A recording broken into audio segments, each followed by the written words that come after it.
29. октомври 2018 година. Метео Велес.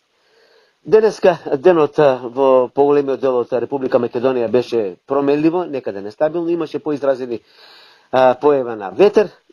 Сега, какво ќе биде времето во текот на утрешниот ден? Дежурниот синоптичар Костадинка Арсовска имаме на линија од управата за хидрометеоролошки работи. Костадинке, добар ден. Добар ден. Па и утре очекуваме на повеќе места да има зголемена облачност, односно променливо облачно време, со тоа што повеќе сонце би имало во предпладневните часови. Ќе биде и ветровито и утре, и понатаму сме под влијание на јужно струење, значи ќе дува умерен до засилен ветер од јужен и югоисточен правец. Сега утре во попладневните часови очекуваме и врнежи локални од дожд, кои во западните подрачја ќе имаат и пороен карактер, а ќе бидат поникаде проследени и со појава на грмежи. Костадинке, само малку ќе ве прекинам.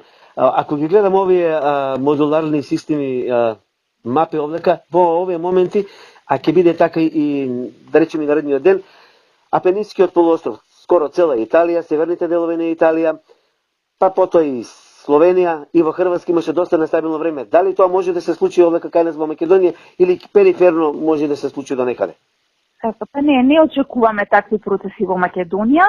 Ја имаме среќата за тоа. Големи, невременја вистина во северна Италија особено, па и северниот дел на Балканот, утре се очекува тие процеси во Црна Гора, евентуално северна Албанија. Има и црвена лај во Хрватска. Македонија, да, ќе биде само крајниот западен дел може да биде западен со пообилни врнежи, значи сепак тоа се планински делови повеќе, на мирните места ќе видиме колку тоа ќе биде регистрирано, меѓутоа сега поврнежите ќе бидат застапени во западните, северозападните, евентуално југоисточните делови. Тоа ќе бидат кратки преодни, утре попладне до вечерните часови, утре попладне во вечерните часови, значи. Меѓутоа, односно температурата нема да се почувствува некој пат, бидејќи и понатаму реков веќе јужно струење, надпросечни температури и во текот на утрешниот ден. Костадинке, сега кога кажаме надпросечни температури, јас во повеќе портали и оние кои што се занимаваме, нели сите ние со прогноза, меѓутоа да речеме од стручни лица и од установа која што е под државна капа, дали навистина би се сложиле со оние најави дека температурите ќе се искачале кон крајот на месецот и почетокот на ноември месец, некаде 30-31, па некој најавуваат и 32 степени. Па не би се сложил.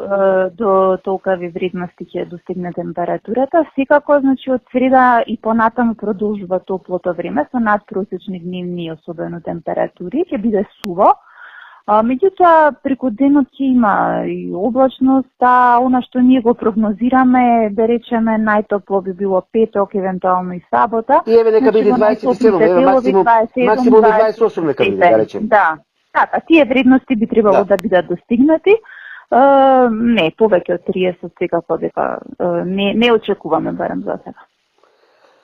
До крајот на ова работна недела, значи нема да има врнежи. Како би било времето, уште ако може да ни кажете за време на викендот? Па и за време на викендот, значи без поголеми промени, умерено облачно, суво време, со, кажав, веќе надпросечни дневни температури, со тоа што веќе од сабота ќе има тенденција на опаѓање дневната температура, меѓутоа незначително од сабота, потоа и повторно и недела, а од веќе почетокот на наредната работна седмица би требало, или барем средината, некаде би требало да има и позначително намалување, ама за тоа е се уште рано да се прогнозира. Така, значи се прогнозира намалување на температурите на наредната недела, а не како што се најавува 30, 31, 32 степени првата декада на ноември. Јас ти благодарам, Костадинке, за ова исцрпна временска прогноза. Во некоја наредна прилика повторно ќе се слушнеме. Благодарам и пријатно. Пријатно. Секој добро. Метео, Велес.